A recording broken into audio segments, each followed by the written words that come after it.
All right, so we are on day one of your textured landscape paintings.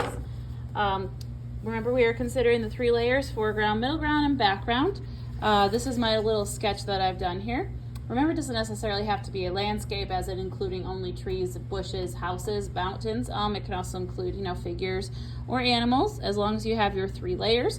So in my foreground of my setup here, I have the house with this fence post coming forward.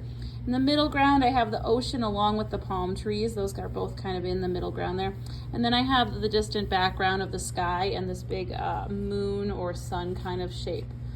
All right, so we are not going to start building up with the texture paint just yet. We want our first layer to just be flat because it is farthest away. And in the process we are using, we want to have the farthest away item be the flattest.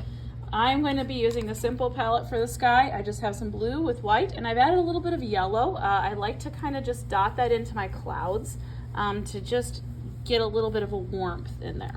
Okay, so a little trick I'm going to do is I'm going to actually take the white first, and I'm just going to make sure I have my messy mat under my canvas here.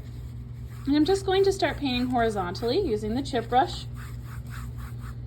and just get a nice little ground on there to start working with. I'm not worried about where the horizon line is or anything today. All we're working on is just the sky or your farthest layer.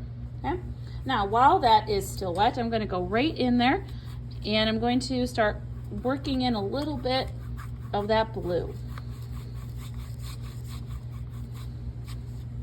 Okay? Just trying to create a nice little ground of my colors. Okay, bring some little bit of a dark kind of blue swipe across the sky. I like to vary some places that are going to have a very dark blue and some places that are going to have more of a light wisp of clouds. And just make sure you bring your paint all the way to the edges today. And you can see I'm keeping a very kind of horizontal motion with my brush there. Just to give us more of a wispy look. So I started with the chip brush. Now I'm going to go again in with a smaller brush and just create some interesting different textures. Maybe there's clouds like a little bit puffy. So I'm using the rounded tip brush and kind of creating like a circular motion. I'm going to build this up right on the edges of those white areas that I've left. Okay, and the paint is still very wet, so it will kind of blend into the sky, which also helps to get a nice soft effect. Okay, thinking of kind of a circular motion as I'm swiping the clouds. I just try to be as quick as I can as I'm doing this, and so I'm going to wipe off my brush on the messy mat if I need to quickly remove a little bit of excess paint. Okay.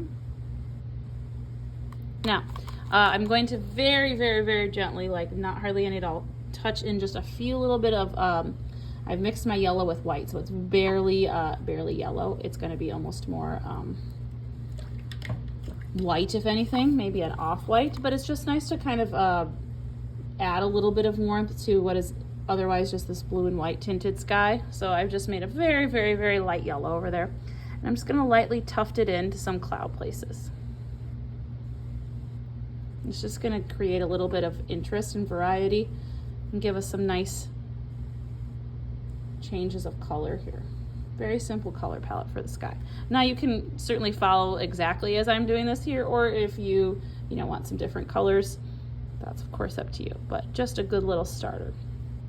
And keep it very, very simple for today. Okay? All right, that is our day one.